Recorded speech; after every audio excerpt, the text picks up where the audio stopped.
seberapa bermanfaatnya BPJS. Contoh nih, pulang rumah ya, pertanyaan keluarganya, bisakah dia dirawat lanjutan di rumah sakit dengan gratis? Rumah sakit akan tanya, BPJS-nya aktif enggak? Ketika BPJS-nya terputus tidak aktif, rumah sakit nggak mau menangani secara gratis. Nah, inilah pentingnya BPJS.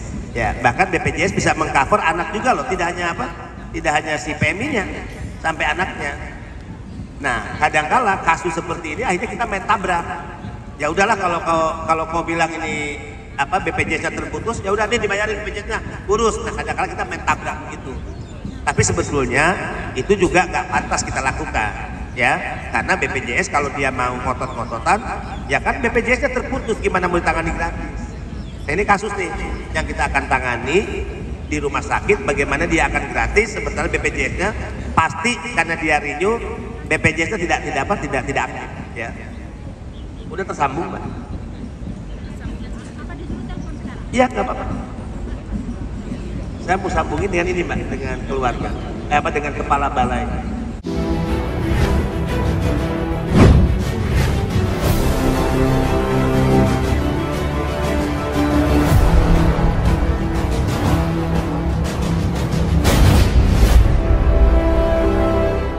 Untuk para pekerja migran Indonesia, karena beliau selama jadi artis itu kan sering ke luar negeri ya, dan dia sering melihat langsung di bandara-bandara dan juga bertemu ya dengan para PMI di negara penempatan.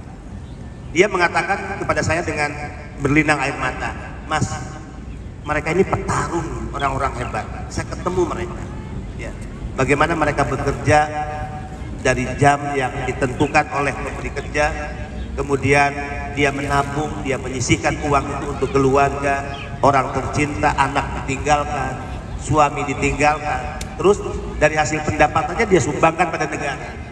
Ya, ada orang lain pejabat udah dikasih gaji oleh rakyat, korupsi juga uang negara, kan gitu ya.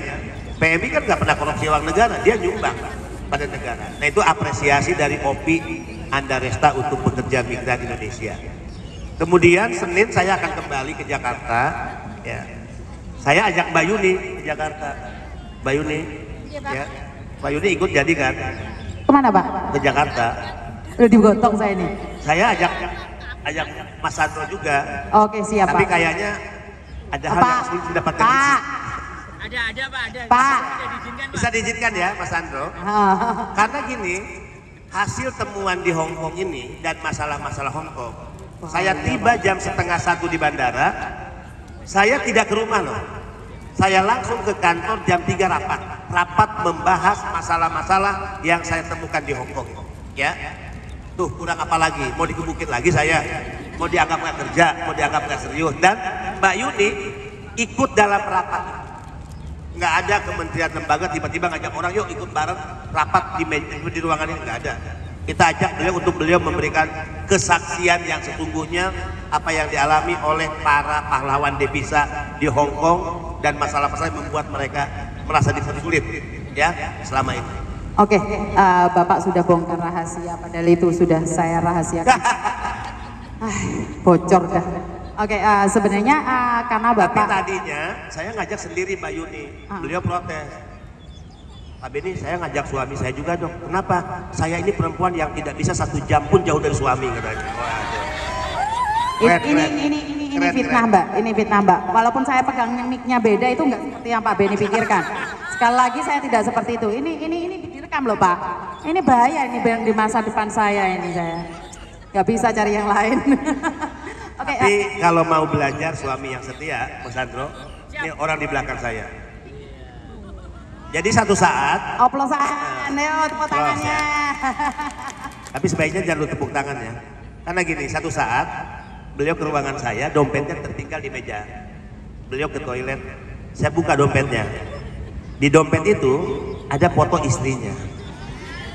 Ketika beliau duduk di meja, saya puji. Saya bilang, Pak Sestama, Anda ini laki-laki hebat. Foto istri Anda saja Anda simpan di dompet. Apa jawaban beliau? Iya Pak, karena saya kadang lupa wajah istri saya. Aku mau nyari Pak Tony, ini dompetnya apa? Lah kok Tiba-tiba ngono rasido.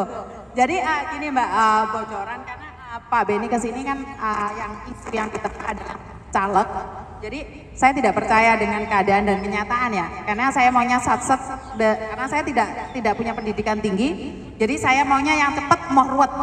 Lamarin ada teleponan bewong bilang, Pak ini saya pulang ini cuma mau rapat loh Pak. Alah paling deh ngarep kutok. Ini paham nggak maksudku?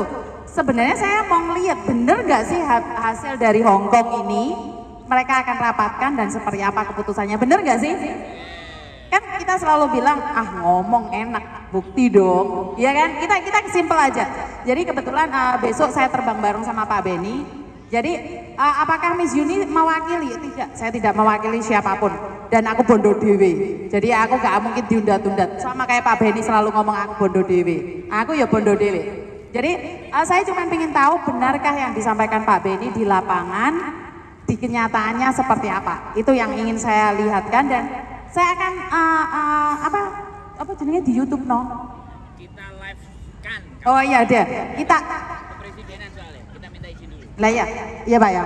Jadi kita akan live kan. Jadi karena mungkin di versinya Pak Beni kan apal undang-undang, ngeluh mau kayak undang-undang.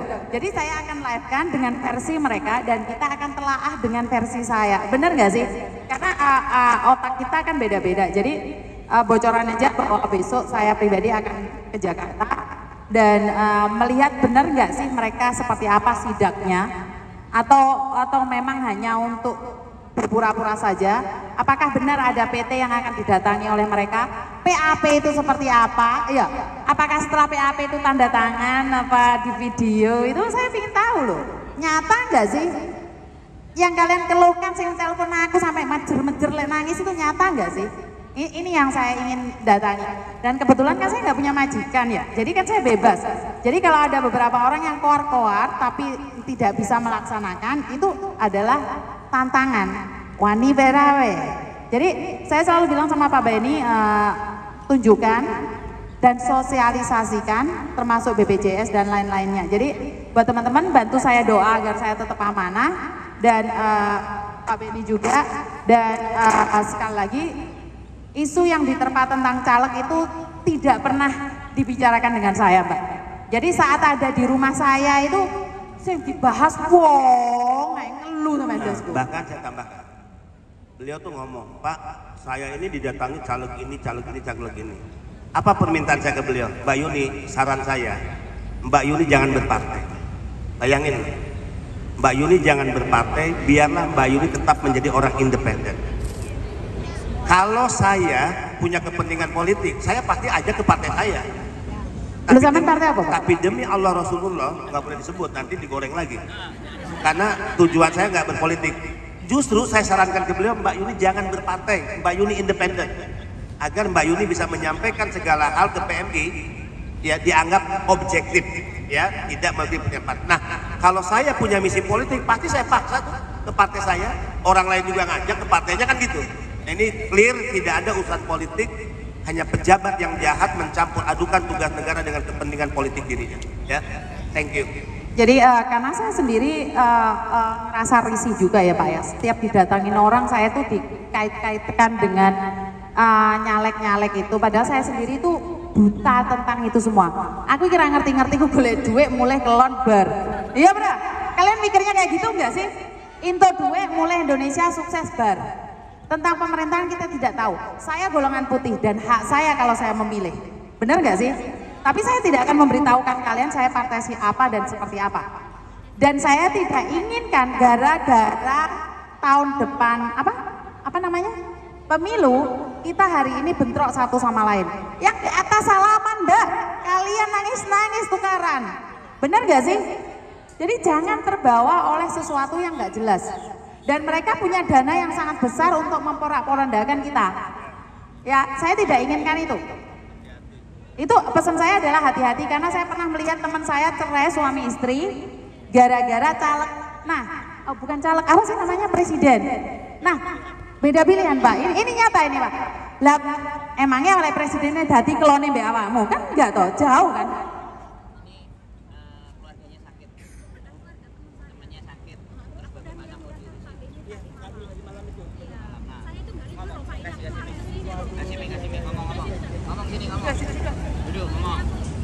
yang ketemu di sini kan? Ya, iya.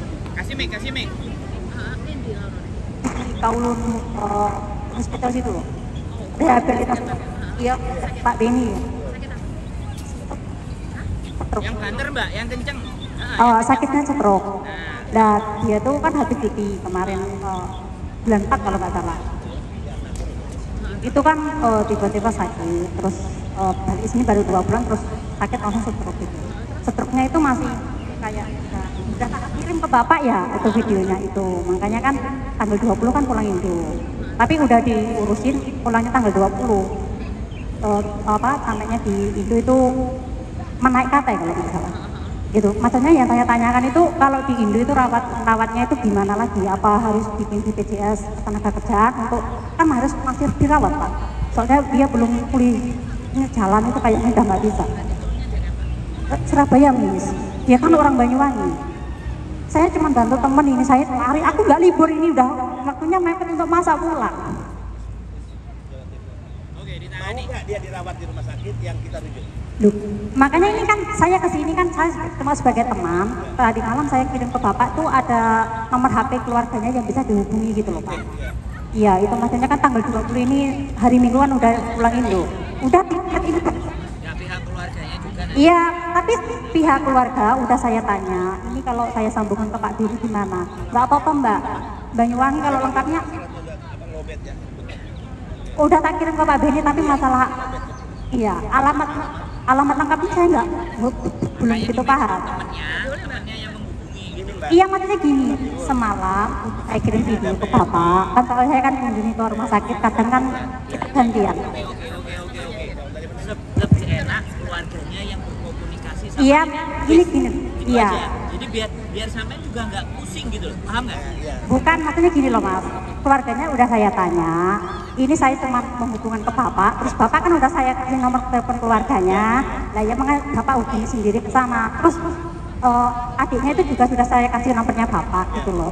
Mereka kan aku nggak tahu mbak gimana ngurusnya gini, coba minta tolong, makanya ini cuma saya sampaikan saja.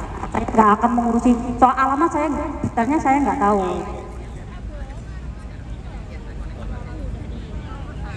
Telepon adiknya sekarang. Ya. Adiknya atau keluarganya Mbak? Iya, keluarganya. Mbak Timur dengar ya? Enggak, saya sengaja telepon mau sambungin ke kepala Surabaya ya. Dengar ya terkait PMI yang saya infokan yang dari Surabaya itu yang sakit.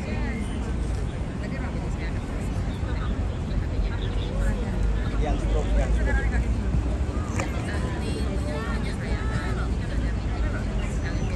supaya dia ditangani di rumah sakit. Mau nggak keluarga? Kadang-kadang ada keluarga yang nolak tuh. Seberapa bermanfaatnya BPJS? Contoh nih, pulang rumah ya. Pertanyaan keluarganya, bisakah dia dirawat lanjutan di rumah sakit dengan gratis? Rumah sakit akan tanya, BPJS-nya aktif enggak? Ketika BPJS-nya terputus tidak aktif, rumah sakit nggak mau menangani secara gratis. Nah inilah pentingnya BPJS. Ya, bahkan BPJS bisa mengcover anak juga loh, tidak hanya tidak hanya si PMI-nya, sampai anaknya. Nah, kadangkala kasus seperti ini akhirnya kita main tabrak. Ya udahlah kalau kau bilang ini BPJS-nya terputus, ya udah deh dibayarin BPJS-nya, urus. Nah, kadangkala kita main tabrak gitu. Tapi sebetulnya itu juga nggak pantas kita lakukan, ya. Karena BPJS kalau dia mau ngotot-ngototan, ya kan BPJS-nya terputus, gimana mau ditangani gratis? Nah, ini kasus nih yang kita akan tangani di rumah sakit, bagaimana dia akan gratis, sementara BPJS-nya pasti karena dia renew, BPJS-nya tidak aktif, ya. Udah tersambung, Mbak? Iya, nggak apa-apa. Saya mau sambungin dengan ini, Mbak, dengan keluarga, dengan kepala balai.